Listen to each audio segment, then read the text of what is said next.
The Kolbrin Bible, read to you by Nick Andrew Hurley. Part 2, Chapter 5, The Birth of Hurmanetar. Henoch had 3 brothers by his mother, and 1 by Sadara. 2 were with him on the great ship, and 1 was saved in Megan. Henoch ruled all the land of Bokah, and his sons, Labeth and Hatana, were born at Nasaria, after the great ship became fast. His brothers divided the water-washed land between them. 1 went to Tridana and built a city there, and he ruled the western waters. 1 ruled the eastern waters in the swamps down to the waters of the sea. The other raised up Araka in the midst of them, and he was the greatest. The city of Araka stood for 1,000 years, but in the days of King Nadarasa the people made great images with faces of gold and bodies of brass. Children were offered to these demons conceived in wickedness. Then God in his wrath unleashed the winds, and they were swept through the city as a whirlwind. The gold-faced images were thrown one against another and were broken. They fell and were buried under their temples. Araka was then removed from the eyes of men. All the cities were rebuilt, and the kings were dead. The people had multiplied greatly when Lugadur, he who taught the working of metals, was born. He was the mightiest of kings, and his deeds are known to all men and written in his books. Wisdom came to the land by the hand of our father Hurmanetar, who was called Hankada, born of Elgelmek in the land of Kalib under Araka, of Nintusuru, maiden of the temple, by Gelminashur, builder of the walls, son of Lugadur, the metalworker, son of Dumath, the shepherd, son of Gition, the tiller of the soil. In the days when the mother of Hurmanetar carried him in her heart with pain, the king, his father, had a dream. He saw a woman and knew he had just lain with her, but could not see her face clearly, for whenever he almost recognized it, the likeness changed to that of another. The woman was purifying herself over a bowl of incense, and while doing so, she made water. Then a great cloud of smoke arose up from out of the bowl and filled all the room, and it went out through the doors and filled all the city and all the temples of the city. The following night the king was disturbed by the same dream. Therefore, knowing he had received an omen upon his arising, he hastened to send a messenger to the temple of the stargazers. 2 wise men came, and he told them concerning his dream, requesting that they read its meaning. Having heard the words of the king, they thereupon left, going away to consult the book of heaven to discover what was written in the future concerning such a matter. In 2 days they returned, coming in unto the king as he sat within the hall of judgment, and they bowed before him, saying, Woe unto us, your servants, for what we have to say, for thus it is written.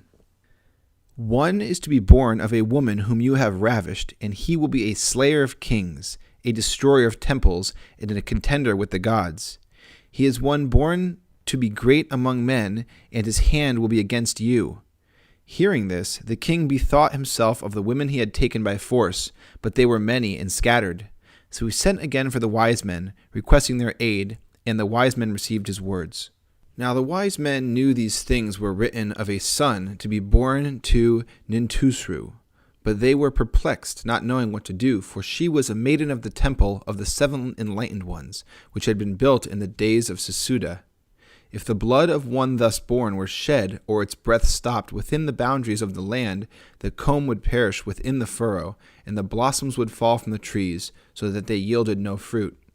Yet the wise men were not loath to bring down the wrath of the king upon this temple, for it was one whose god had but small estate, yet it paid no tribute to the god of the land.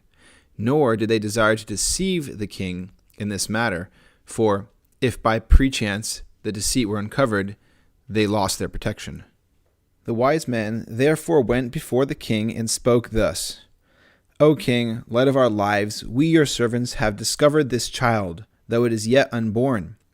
It is to be born of a maiden bound to the temple of the 7 enlightened ones. Therefore its blood may not be shed on land worked by the hand of man, nor may its breath be stopped.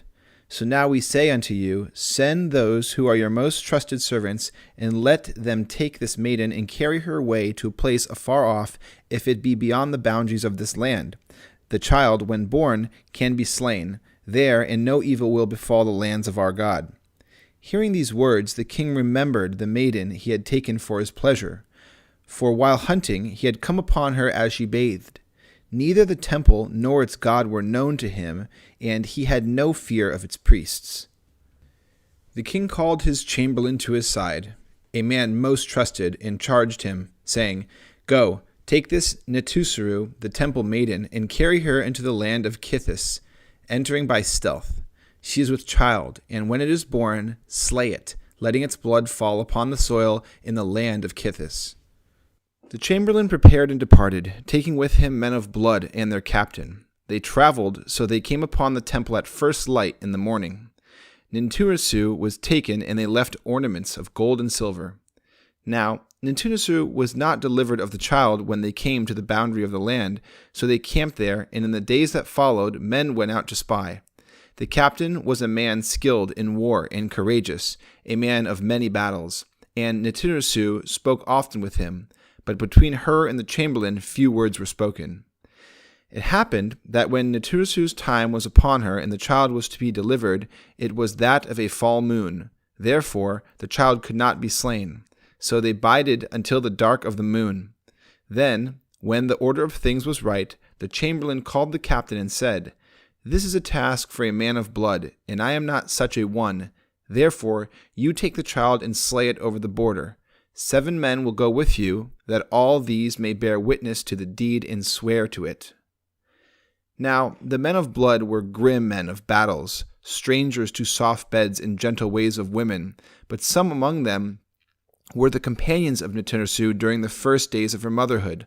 Also, there was one whose father had been a worshipper at the temple of the 7 enlightened ones before it was abandoned by all who followed the king. There were those who murmured, saying, "This is a task for those in high places who speak with honeyed tongues and carried concealed knives that stab in the back. This was not for fighting men." It was true. This was no task for men of clashing metal. It was a deed more suited to squeamish-stomached courtiers, but lacking backbone, these have ever needed others to do their dirty work, spawned through their intrigue and conspiracy. Lord, hasten the day when real men are no longer manipulated by half-men. The captain put the child into a basket prepared by Ninturasu. It was placed upon an ass. Then he and his men went over the boundary to a place where neither tree nor grass grew, but about 10 bowshots distance a stream ran through it to water fields and pastures in the valleys below. When they stopped, the captain took down the basket and opened it. But when he gazed upon the face of the child, his heart held in his hand. He was a man of battle who slew in war, a slayer of men in combat, not a weak-kneed man of intrigue and slayer of children. He closed the basket and said to those who had come with him, "We will bide our time here until nightfall. If we loose the blood of the child here, it will be absorbed into the dead soil and do no harm. But if we carry it thither, down into the valley, it will fall on living soil." None with him answered, for they were but simple fighting men, knowing not that the blood could have been let into the waters. Or maybe they understood the heart of their captain. The captain said, "It is hot. We have time enough before those who dwell below are asleep. Therefore let us drink wine and rest a while." So they drank wine which had been brought and rested, becoming drowsy until they eventually fell asleep. Darkness fell. Now the ass had not eaten since the morning, nor had it drunk at the stream, and the captain of the men bided his time, for he had a plan, and this was a place known to him. In the gathering darkness he put the basket, with the child inside, back on the ass. It was a good place of concealment under an overhanging rock, with thickets of thorn all round, while below the ground fell away steeply, being covered with rocks and loose stones. Only the captain knew how, in the darkness, a large stone was loosened from above, bringing down many others with it, so the stones fell all about the place where the men lay under the overhang.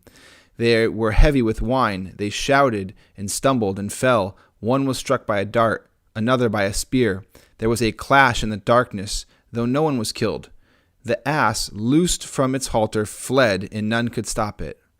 Wrathfully the captain shouted, "What kind of men have I been given? Why have you not brought trumpets to announce our coming? Who can see the ass among the bushes or hear it among the stones? Then, as lights appeared below, the voices of the men were heard in the night. They withdrew. Coming to a place of safety, the men took counsel among themselves, for the captain of the men said, If you would go unpunished for this night, then you must slay me now. Even then can you return without me. Also, who knows where the blood will flow? Therefore shall we not all say, With mine own eyes I beheld the blood of this child, and I know it is dead? Are we men of wisdom who live, or are we foolish ones who die?